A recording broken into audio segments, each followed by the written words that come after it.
Hello बेटा, sixth science coaching class में बेटा हमने फिजिक्स का फर्स्ट चैप्टर कंप्लीट रीड कर लिया है। अब हम कर रहे हैं उसका बुक वर्क। तो कल के बुक वर्क में आपने मल्टीपल चॉइस क्वेश्चन किए सभी ने, ठीक है। लेवल 1 के क्वेश्चन हमने सबने किए थे, तो सबने बेटा फिल कर लिए होंगे, ठीक है बेटा। आज हम करते हैं लेवल 2 के क्वेश्चन आंसर, ठीक है। अब देखो उसमें फर्स्ट क्वेश्चन क्या कहता है, लेवल 2 में चलते हैं। 30 क्वेश्चन लेवल फर्स्ट के हमने यहाँ तक कल कंप्लीट कर लिए थे। अब हम आते हैं लेवल 2 पे। Identify the correct one. इनमें से आपने एक ऑप्शन ऐसा बताना है जो क्या है, राइट है। देखो मैंने क्या था, एस या एस नहीं लगेगा, इनकी सिंगुलर प्लूरल वाला रूल इसमें नहीं होगा, सिर्फ केजी बनाएंगे, उसको डॉट भी नहीं लगाएंगे, ठीक है। 26 केजी के बड़ा नहीं करेंगे। कब बड़ा होगा पहला लेटर बेटा, तो साइंटिस्ट का नेम होगा तो ही हम उस लेटर को क्या करेंगे, बिग करेंगे। तो इसमें कौन सा राइट हो जाएगा, 26 एंड स्मॉल केजी, ठीक है, 26 केजी। तो ये ऑप्शन यहाँ पे राइट हो जाएगा, ठीक है। नेक्स्ट क्वेश्चन में चलते हैं बेटा। देखो 32 क्वेश्चन में, while measuring length using a ruler scale the position of your eye should be. क्या बताया था बेटा, vertically above the point where the measurement is to be taken.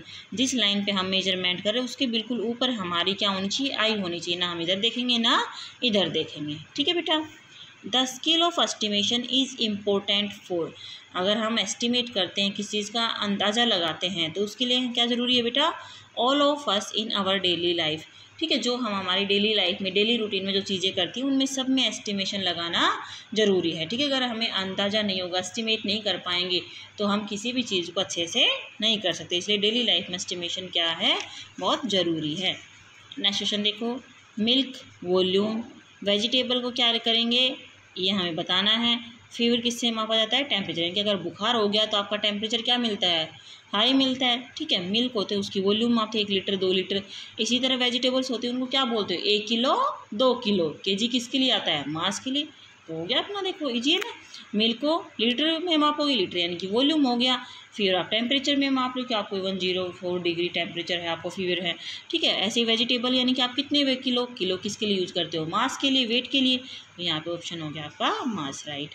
अब देखो लेंथ के लिए यूनिट क्या आती है, मीटर, और एरिया क्या हो जाएगा, मीटर स्क्वायर। ये क्या हो जाएगी आपकी एरिया ड्राइव्ड यूनिट, यानी कि लेंथ से इसको आप ड्राइव्ड करोगे, मीटर स्क्वायर। सभी मैं आपको बेटा रीड करवा चुकी हूँ ब्लैक बोर्ड पे।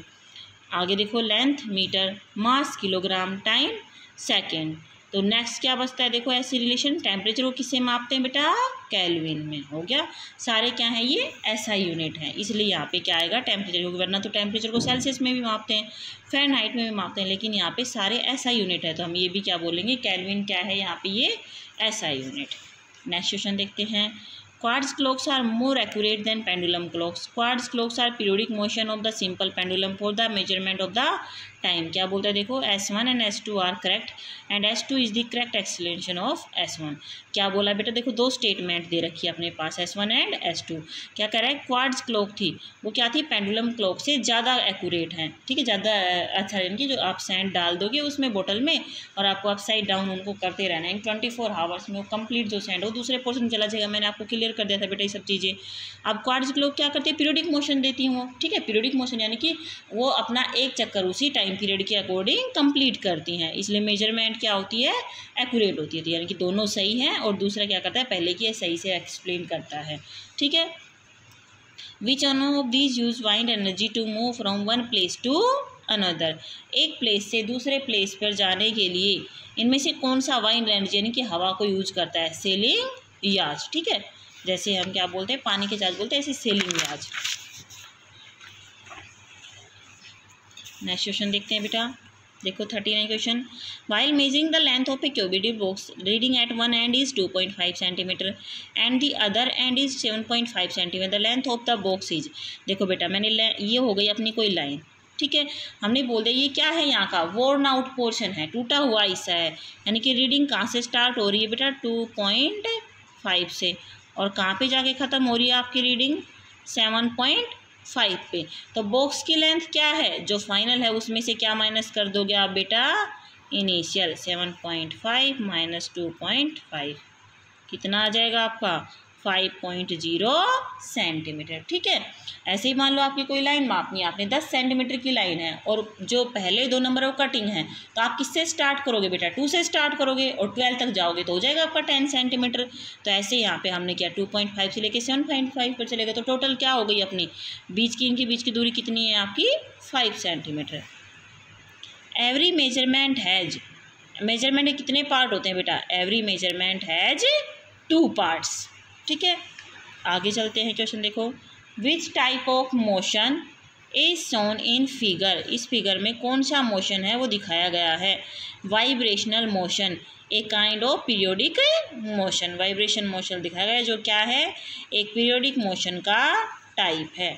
ठीक है बेटा, नेक्स्ट क्वेश्चन देखते हैं, the motion in which an object move such that is distance from a fixed point remains the same is called circular motion, यानी कि एक पॉइंट से चले और ऐसे हम गोल घूम गए तो क्या रहेगी, डिस्टेंस आपकी सर्कुलर पॉइंट से बिल्कुल सेम रहेगी, फिक्स पॉइंट से, इसको हम क्या बोलते हैं, circular motion. Which one of this is true about motion, motion is relative. ठीक है, आगे चलते हैं, observe the given figure state which type of motion is that, इस फिगर को आपको देख के बताना है, तो रिएक्ट लीनियर मोशन यानी कि सीधे चल रहे हैं। ठीक है बेटा, आगे चलते हैं नेक्स्ट क्वेश्चन पे, देखो, the movement of an object attach to a suspended spring has oscillatory motion. ठीक है, बताया था मैंने आपको, सस्पेंडेड कोई चीज़ है, फ्रीली जो इसको चीज़ को आपने छोड़ रखा है वो कौन सा मोशन शो करेगा, वो oscillatory motion. The slope of distance time graph is curved, it is represents, कल भी आया था क्वेश्चन, कल वाले क्वेश्चन में कौन सा आया था, यूनिफॉर्म मोशन, स्ट्रेट लाइन है तो यूनिफॉर्म मोशन, और अगर कैसा है कर्व लाइन है तो कैसा बोल दोगे आप उसको, नॉन यूनिफॉर्म मोशन। ठीक है, दो सिटीज़ के बीच की डिस्टेंस P एंड Q है। ठीक है, तो आपने देखना इसमें क्या है, the speed of transport used in same for both, then time taken will be more in travelling from P to Q and then from R to S। ठीक है, हम किस तरह से इन दोनों के बीच में डिफरेंस दिखाएंगे बेटा, जब टाइम का पता हमें चलेगा, यानी कि टाइम जो ले रहा है P से Q जाने में और R से S जाने में, तो इसके बीच में हम क्या बता पाएंगे, डिफरेंस है वो बता पाएंगे। Motion produced by sound wave is called periodic motion, यानी कि वो एक सेम टाइम पीरियड में उसको रिपीट करता है। Choose the correct option, accurate measurement is necessary, यानी कि एक्यूरेट मेजरमेंट करना बहुत ही ज़रूरी है।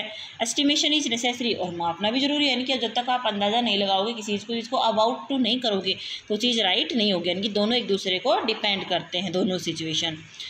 सैटरडे नाइट में प्राची ने क्या किया बेटा, 18 मिनट्स स्पेंड किए सोशल साइंस होमवर्क पे, 35 मिनट मैथमेटिक पे, 22 मिनट्स इंग्लिश होमवर्क, तो उसने कितना टोटल टाइम लिया, उसने टोटल को ऐड कर दो बेटा। ठीक है, 35 एंड 10 बोलो, 45, 45 एंड 10 55 और 2 57, फिर उसके बाद 57 एंड 10 हम क्या कर देंगे, 57 एंड 10 क्या हो गया बेटा, 67, 67 एंड 8 75, तो 75 में क्या हो गया, 60 मिनट एक साइड कर दो, 15 एक साइड कर दो, 1 आवर 15 मिनट। ठीक है बेटा, तो आपने इतना बुक वर्क है ये कंप्लीट कर लेना है, इससे आगे का हम करेंगे अपनी नेक्स्ट क्लास में। ठीक है बेटा, सभी बच्चे इसको फिल कर लेंगे पेंसिल से बुक वर्क को।